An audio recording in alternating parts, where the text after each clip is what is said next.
Hello बच्चों, आज का क्वेश्चन है the paralysis of both upper and lower extremities is known as.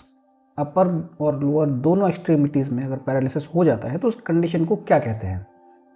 Options हैं हेमीप्लीजिया, मोनोप्लीजिया, पैराप्लीजिया और क्वाड्रिप्लीजिया।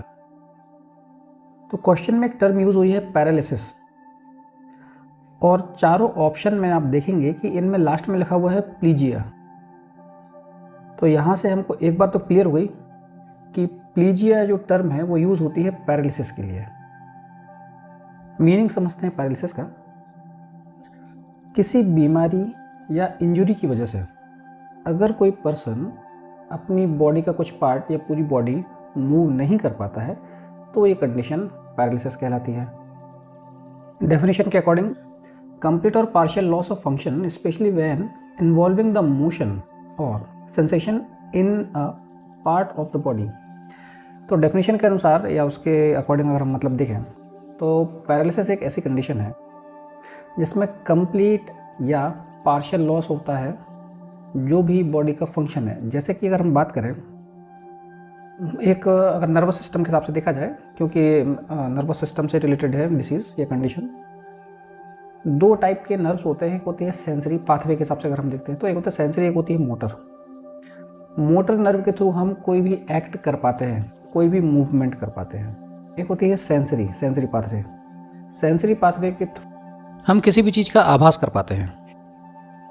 तो सेंसरी और मोटर फंक्शन दोनों लॉस्ट हो जाते हैं, उस कंडीशन को बोलते हैं पैरालिसिस।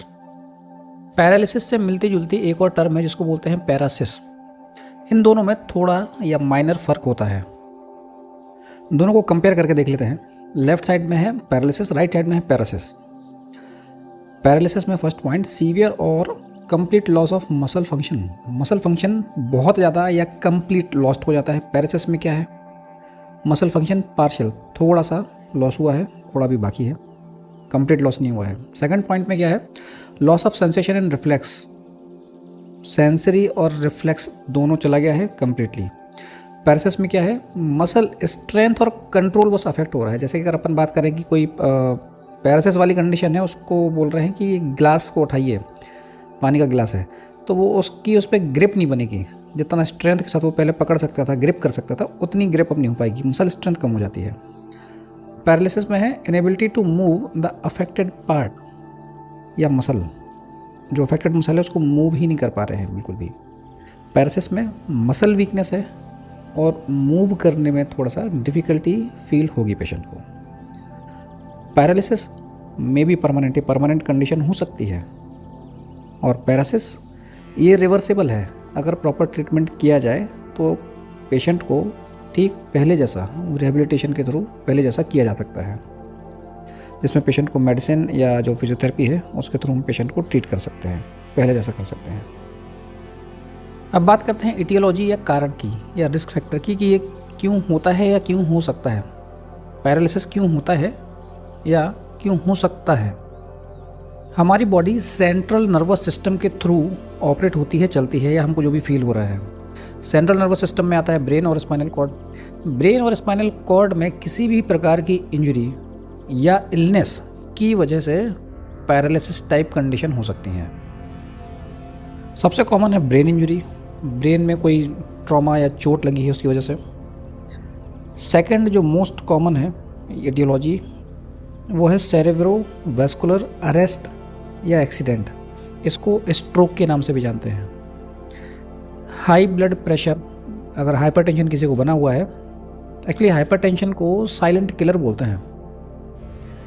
वो इसलिए बोलते हैं क्योंकि हाइपरटेंशन के कोई सिम्टम्स नहीं आते हैं। सिम्टम्स से मतलब ये है कि कोई भी बीमारी होती है तो हमको कुछ लक्षण महसूस होते हैं। हाइपरटेंशन में ऐसा कुछ होता नहीं है जनरली। तो जब कोई सिम्टम्स नहीं आते हैं तो पर्सन को लगता है कि यार कुछ प्रॉब्लम तो है नहीं, तो मेडिसिन क्यों खाना है। अब लंबे समय तक जब हाइपरटेंशन बना रहता है, ब्रेन की आर्टरी, वहाँ पर एन्यूरिज्म एक डिसीज़ है वो क्रिएट होती है, और वो एन्यूरिज्म रप्चर होता है तो इंटरनल ब्लीडिंग होती है या हो सकती है। अब इंटरनल ब्लीडिंग अगर ब्रेन में हुई, कोई आर्टरी रप्चर हुई, तो वो आर्टरी जिस एरिया में ब्लड लेकर जा रही थी वहाँ पर इनफ अमाउंट में ब्लड नहीं पहुँचेगा। ब्लड नहीं पहुंचेगा तो ब्रेन, उस एरिया के ब्रेन सेल्स को ऑक्सीजन नहीं मिलेगी, ऑक्सीजन नहीं मिलेगी तो फिर वहाँ पर इस्चीमिया डेवलप होता है, लंबे समय तक की कंडीशन बनी रहती है, तो फिर नेक्रोसिस भी होता है। तो जो एरिया ब्रेन का अफेक्ट हुआ है वो एरिया बॉडी के किस पार्ट को कंट्रोल करता है, डिपेंड करता है, तो उस हिसाब से पेशेंट को पैरालिसिस हो सकता है। तो ब्रेन इंजरी, दूसरा स्ट्रोक जो कि हाइपरटेंशन की वजह से होगा, फिर है ब्रेन इन्फेक्शन, ब्रेन कैंसर, कुछ कंजेनिटल डिसीज़ यानी बाय बर्थ कुछ डिसीज़ होती हैं उनकी वजह से हो सकता है, डीजेनरेटिव डिसीज़ इनकी वजह से भी हो सकता है। और जो पैरालिसिस है ये एकदम से नहीं होता है, सडन नहीं होता है। अभी हमने जो कंपैरिजन देखा पैरासिस और पैरालिसिस का, तो पहले पैरासिस कंडीशन क्रिएट होती है कि पेशेंट को एक जो भी अफेक्टेड साइड है उस कान से सुनाई देना थोड़ा कम होने लग जाएगा, अफेक्टेड साइड के हाथ से ग्रिपिंग थोड़ी कम होने लग जाएगी, मोबाइल पकड़ते नहीं बन रहा है, पानी का गिलास चाय का कप पकड़ते नहीं बन रहा है, उतना पावर नहीं आ रहा है, स्ट्रेंथ कम हो रही है धीरे धीरे आधे शरीर में। तो ये सिम्टम्स इनिशियली आते हैं शुरू में। अगर उसको समझ के ट्रीटमेंट ले लिया जाए तो कंडीशन रिवर्सिबल हो जाती है, यानी कि आप ठीक पहले जैसे हो सकते हैं। लेकिन अगर इसको इग्नोर किया और बिना ट्रीटमेंट के या चलते रहे तब फिर पैरालिसिस होता है, या जिसको हम बोलते हैं लकवा, लोग बोलते हैं जनरल लैंग्वेज में कि लकवा मार गया, पैरालिसिस हो गया, वो कंडीशन आती है। तो अगर पैरालिसिस टाइप लक्षण है तो जल्दी से जल्दी डॉक्टर से मिलिए और अपना ट्रीटमेंट शुरू कराएं। तो ब्रेन के किस पार्ट में इंजरी हुई है या किसी इलनेस की वजह से वहाँ पर कोई प्रॉब्लम क्रिएट हुई है, उसके हिसाब से पैरालिसिस अलग अलग टाइप का हो सकता है या बॉडी में अलग अलग लोकेशन पे हो सकता है। उन लोकेशन के अलग अलग नाम हैं जो इस चारों ऑप्शन में आपको दिख रहे हैं सामने। तो हमारा क्वेश्चन ये है आज का कि अपर लोअर एक्सट्रीमिटीज़ में अगर पैरालिसिस होता है दोनों में, तो उस कंडीशन को क्या कहेंगे। पहले बात करते हैं हेमीप्लीजिया के बारे में। Hemiplegia refers to loss of motion and sensation on one side of the body. आधे शरीर में मोशन यानी मूवमेंट और सेंसेशन, ये फंक्शन लॉस्ट हो जाते हैं, इस कंडीशन को बोलते हैं हेमीप्लीजिया।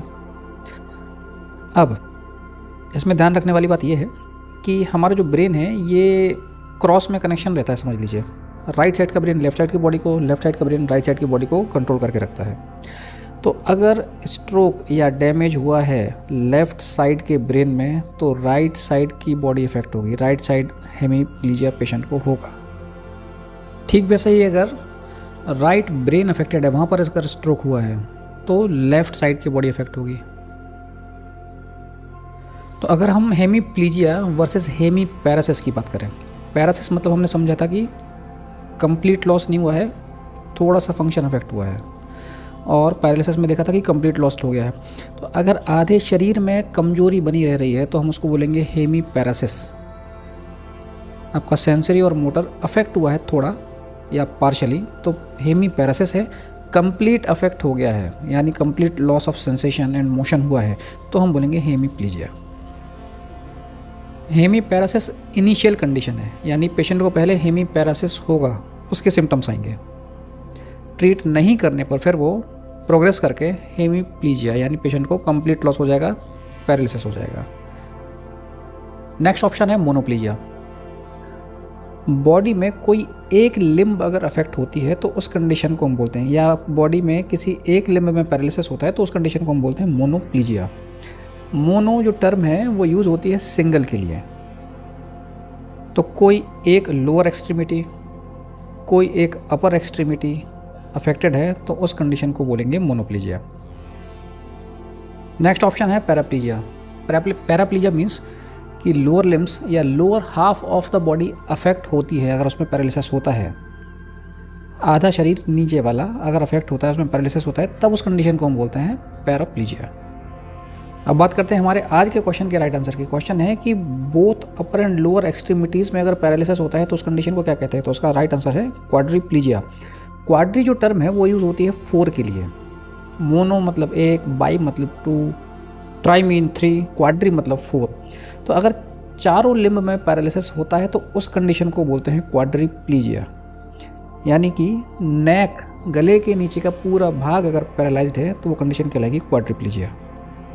चारों ऑप्शन का एक क्विक रिव्यू कर लेते हैं। मोनोप्लीजिया, कोई एक लिम्ब अगर अफेक्टेड है, अब वो कोई भी हो सकती है, अपर एक्सट्रीमिटी में लेफ़्ट या राइट, लोअर एक्सट्रीमिटी में लेफ़्ट या राइट, कोई एक लिम्ब अगर अफेक्टेड है, पैरालिसिस हुआ है, तो उस कंडीशन को हम बोलेंगे मोनोप्लीजिया। हाफ बॉडी अफेक्टेड है तो हेमीप्लीजिया। लोअर एक्सट्रीमिटीज़ या बॉडी का लोअर पार्ट अफेक्टेड है तो पैराप्लीजिया, और चारों अफेक्टेड हैं तो क्वाड्रिप्लीजिया।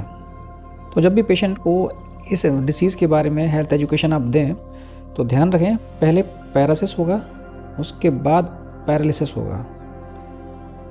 पैरालिसिस को इग्नोर ना करें। इस प्रकार की कोई भी कंडीशन है तो हॉस्पिटल में जाके न्यूरो डिपार्टमेंट में जल्दी से जल्दी ही दिखाएं।